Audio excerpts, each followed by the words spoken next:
Welcome back. $1.5 billion, the number of your tax dollars that the Republican majority in Austin is moving to invest in more border wall. 100 miles or more, give or take. As a reminder to both the panel and our viewers, our boundary with Mexico stretches more than 1,200 miles. With that in mind, I ask a simple question. Is this a worthy use of our public funds? And once constructed, will it significantly reduce the number of undocumented crossings? Paul, I know you have family members who work in border enforcement. What's your take on this? Yeah, so there's definitely a problem at the border. I think almost all Texans on both sides of the aisle would agree with that. I think the other issue is this the right solution? And what you see is, like, this isn't going to work. Most people who come into the U.S. illegally are coming in many cases, legally at first, and then overstay their visas. The other thing you have is, all you have to do is get around the wall. Texas has a tremendous amount of border area. And I don't think this is going to reduce anything. I think it's going to make it harder. If anything, it will make the cartels stronger, because you're only going to be able to get in if you're trying to cross in an unusual way with cartel help. So this is, I think, going to exacerbate the problem in terms of from a human perspective.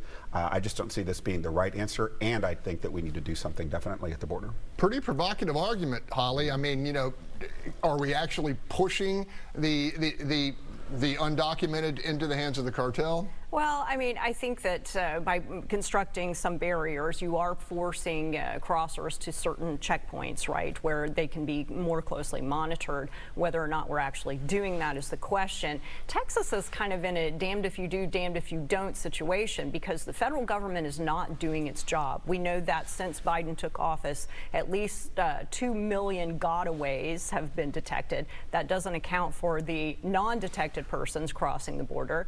And the FBI director announced last week that, you know, we have concerns about people coming across the border in relation to the conflict in the Middle East. So there are known hostile actors coming across the border. It's more important now than ever to control that border and make sure that we are protecting not only citizens here, but those who want to come here for the right reasons. Citizen Marcus Davis has taken a hard line on this issue in recent months.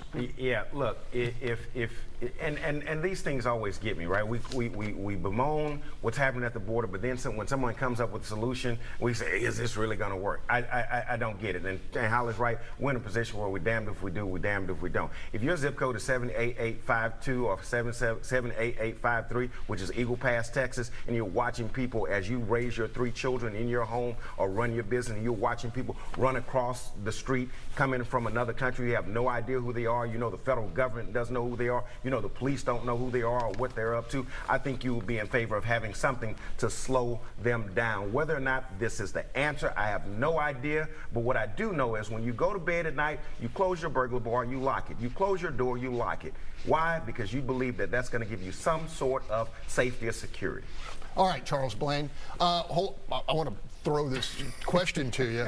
Look, whether it works or not, primary voters, they damn sure want this wall, right? Sure, yeah, no, they do. I mean, I think all Texans want something, and primary voters definitely want the wall. But my point, what I was going to make is similar to what Mark is saying.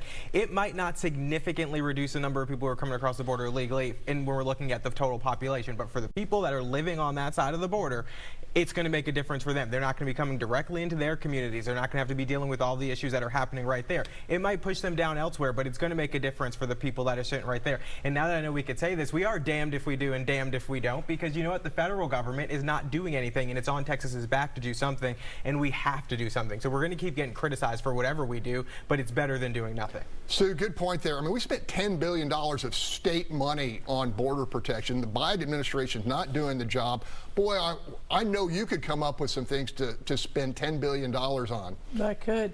I mean, there is a crisis, and the Biden administration really seriously needs to look at what's happening down there. I don't know if the fence, because according to my good friend Bob Price, the fence is actually on United States property, and both sides. So once they get in front of the wall, they're there.